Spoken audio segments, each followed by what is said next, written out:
Hello guys, in today's video I will be showing you how to fix Muzz something went wrong problem. So the answer is easy, just go to the settings and then scroll down to the app section and then go to the search and search Muzz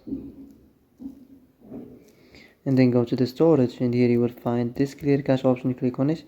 Now you can go check it if it worked, and if it didn't you can try to restart your phone or turn the Wi-Fi off and on, or the Bluetooth or the airplane mode. Also, you can try to clear data, but be careful. If you clear data, all the Muzz data will be deleted. This includes all files, the settings, the accounts, the databases, etc. So be careful if you want to clear your data.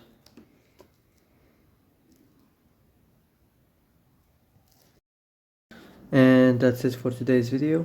I hope this is the answer you've been looking for. If you like this video, don't forget to like and subscribe, and see you in the next video.